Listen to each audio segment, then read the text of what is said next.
শিক্ষার্থীদের উপর হামলার ঘটনার প্রেক্ষিতে রাজধানীর শাহবাগ থানা অভিমুখে বিক্ষোভ মিছিল নিয়ে এসে থানার সামনে অবস্থান করছেন শিক্ষার্থীরা। তারা তাদের ব্যানারে লিখেছেন নিপীড়নের বিরুদ্ধে। নৃবিজ্ঞান বিভাগের যারা শিক্ষার্থীরা রয়েছে তারা এসে শাহবাগ থানার সামনে এই মুহূর্তে অবস্থান করছেন। কিছুদিন আগে আমরা দেখেছিলাম সোহরাওয়ার্দী উদ্যানে যে মাদক বিরোধী অভিযান চালাচ্ছিল পুলিশ, সেই অভিযানের সময় এক শিক্ষার্থী নাহিম নামের তার উপর যে পুলিশের লাঠিচার্জ, সেই লাঠিচার্জের প্রেক্ষিতে মূলত তারা আজকে শাহবাগ থানা ঘেরাওয়ের কর্মসূচি দেয় এবং পরবর্তীতে তারা ঢাকা বিশ্ববিদ্যালয়ের রাজু ভাস্কর্য এলাকা থেকে তারা বিক্ষোভ মিছিলটি নিয়ে এসে অবস্থান করছেন বর্তমানে শাহবাগ থানার সামনে। সেই দৃশ্যটি আপনারা দেখছেন। তারা 24 ঘন্টা আলটিমেটাম দেয়। সেই আলটিমেটামের প্রেক্ষিতে ডিসি মাসুদ রহমান বিভাগের তাকে প্রত্যাহারের দাবি তারা জানিয়েছিল এবং সেই প্রত্যাহার না করার কারণে তারা আবারও তাদের যে কর্মসূচি সেটি তারা দেয় এবং আমরা দেখছি তারা শাহবাগ থানার সামনে এসে অবস্থান নিয়েছেন। ঢাকা বিশ্ববিদ্যালয়ের রাজু ভাস্কর্য এলাকা থেকে তারা বিক্ষোভ মিছিল নিয়ে সেটি আপনারা দেখতেই পাচ্ছেন। দর্শক দেখছেন শিক্ষার্থীদের যে অবস্থান সেটি কিন্তু একেবারে শাহবাগ থানার সামনে।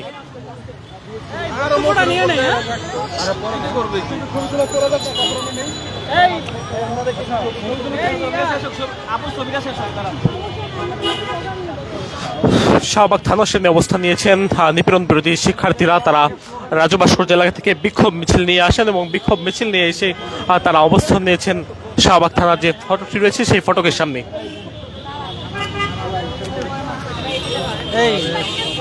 এই একটু ভাই, একটু সবাই একটু পিছনে ভাই, সবাই একটু পিছনে জানেন, সবাই একটু সবাই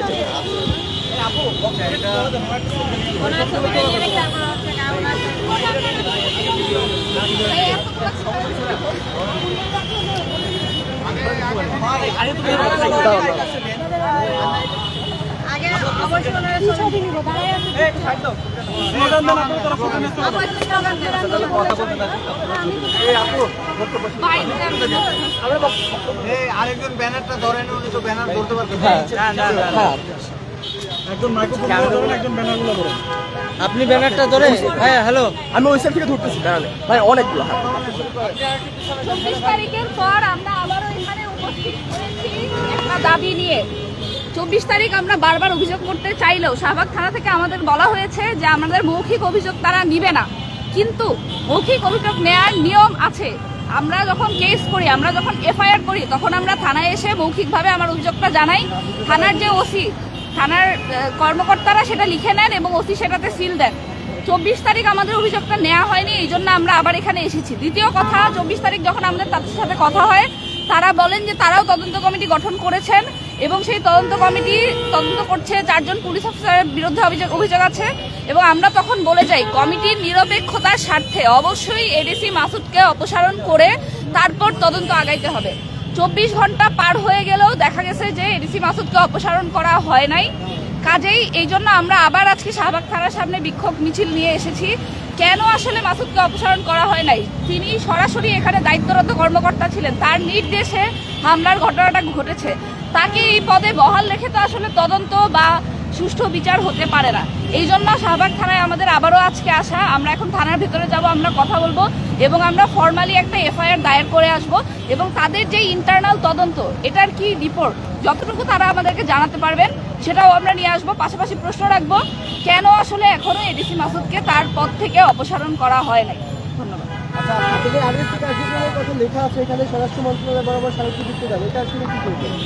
আমরা শাহবাগ থানায় অভিযোগটা আমরা প্রেরণ করব, করার পর তারপর আমরা স্বরাষ্ট্র মন্ত্রণালয়ে গিয়ে স্মারকলিপি প্রদান করব। ধন্যবাদ।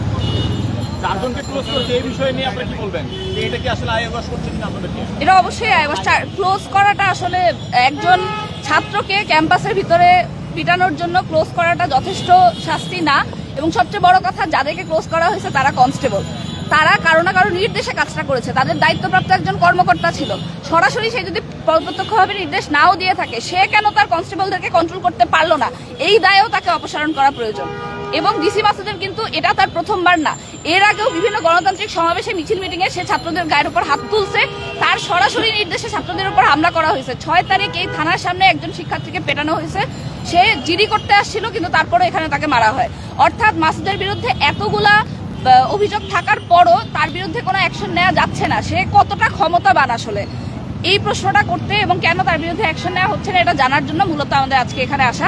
আপনারা আমাদের সাথে থাকেন, আমরা ভিতরে যাই। আরেকটা জিনিস বলবেন, সংবিধানের 31 এবং 32 ধারে যে বিষয়টা নিয়ে আছে, সেখানে একজন যে কোনো ব্যক্তি তার বাক স্বাধীনতা রয়েছে, পুলিশ তাকে সহায়তা করবে তাদের নিরাপত্তার জায়গা থেকে। তবে সেদিন যে ঘটনাটি, সেখানে কিন্তু নাইম হাত স্যালেন্ডার করেছিল, তো এই জায়গাগুলো আসলে পুলিশ যেখান থেকে সহায়তা করার কথা সেখান থেকে পিটিয়েছে, এই বিষয়ে আপনারা একটু বলবেন। হ্যাঁ, এই বিষয়ে আমরা কথা বলেছি যে নাইম ভাই সেখানে ছিল, সে সরাসরি তার ব্যাগ এবং বডি তল্লাশি করার পারমিশন সে দিয়ে দেয়, তাকে তল্লাশি করা হয়, তল্লাশি করে তার কাছে কোনো প্রকার অবৈধ বস্তু বা মাদক, যেটা তারা বলছে যে এই উদ্দেশ্যে আসলে মূলত যাওয়া, তারা অভিযান চালাচ্ছিল, কোনো প্রকার মাদক পাওয়া যায় না। তারপর আমরা দেখি পুলিশ তার উপর হামলা করে এবং তাকে আটক করে থানায় নিয়ে আসে। এটা পুরোপুরি অগণতান্ত্রিক একটা আচরণ এবং তাকে থানায় নিয়ে আসা থেকে শুরু করে তার উপর হামলা প্রত্যেকটাই আসলে অবৈধ। ঠিক আছে, আমরা এখন সবাই শাহবাগ থানার ভিতরে যাব, আমরা ফর্মাল কমপ্লিট করব।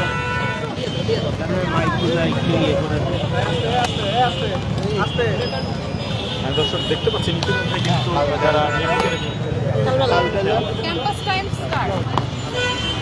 আমরা দেখতে পাচ্ছি শিক্ষার্থীরা তারা যেই বিক্ষোভ নিয়ে এসেছেন এবং সেই বিক্ষোভটি আমরা দেখতে পাচ্ছি ঢাকা বিশ্ববিদ্যালয়ের রাজু ভাস্কর্য এলাকা থেকে এসে অবস্থান নেন এবং তারা নিপীড়নের বিরুদ্ধে নৃবিজ্ঞান শাখা সেটি তারা জানছেন বা নৃবিজ্ঞান বিভাগ, এবং তারা ব্যানারটি বন্ধ করে তারা এখন শাহবাগ থানার ভেতরে প্রবেশ করছেন এবং সেখানে গিয়ে পুলিশের যারা ঊর্ধ্বতন কর্মকর্তারা রয়েছেন তাদের সাথে তারা কথা বলবেন বলে জানা গেছে, সেটি আমরা দেখতে পেয়েছি এবং তারা পুলিশের সাথে এই কথা বলছেন। দর্শক দেখছেন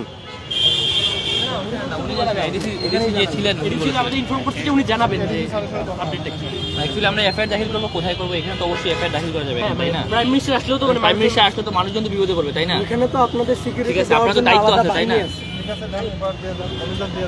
আমরা 5 জন যাব ভিতরে, আমাদের প্রতিনিধি 5 জন যাবে, এফআইআর দিয়ে আপনাদের তদন্তের আপডেট নিয়ে আমরা চলে যাব।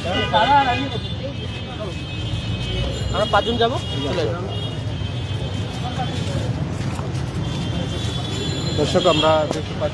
দর্শক দেখছেন শাহবাগ থানার ভেতরে প্রবেশ করেছেন এই যে শিক্ষার্থীরা, তারা স্মারকলিপি জমা দিতে যাচ্ছেন এবং তারা পুলিশের মাধ্যমে পুলিশের কাছে একটি এফআইআর দিয়ে তারপরে তারা স্বরাষ্ট্র মন্ত্রণালয়ে যাবেন এবং সেখানে তারা অভিযোগ দায়ের করবেন বলে শিক্ষার্থীরা জানিয়েছে। এবং তারা যেমনটি বলেছেন এটি স্মারকলিপি তারা প্রদান করেন, সেই স্মারকলিপিটি প্রদানের পরে আসলে তারা পরবর্তীতে কোন কর্মসূচি ঘোষণা করবেন বা কি হবে সেটি তারা পরবর্তীতে জানাবেন। দর্শক, এই ছিল রাজধানীর শাহবাগ থানা থেকে সবশেষ